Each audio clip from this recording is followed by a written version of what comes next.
Inilah warung bakso lava milik Bu Dede di Desa Tambun, Kecamatan Dewantara, Kabupaten Aceh Utara. Bakso ini sedang viral di media sosial karena ukurannya yang terbilang besar, lebih besar dibanding tinju tangan orang dewasa.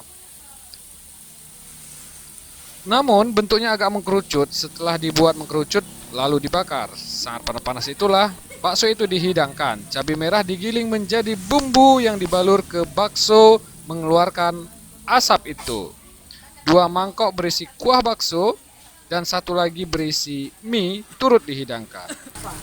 Bakso lava ini Best seller. baksonya. Cara makannya harus pakai Pisau. pisau. Harga bakso ini 50.000 per porsi. Namun untuk 1 porsi bisa dinikmati oleh 4 orang. Di dalam bakso berukuran besar itu terdapat telur puyuh dan jamur hitam. Rasanya sungguh nikmat. Jika Anda penasaran, silahkan mengunjungi bakso tersebut setiap siang hingga jelang malam hari.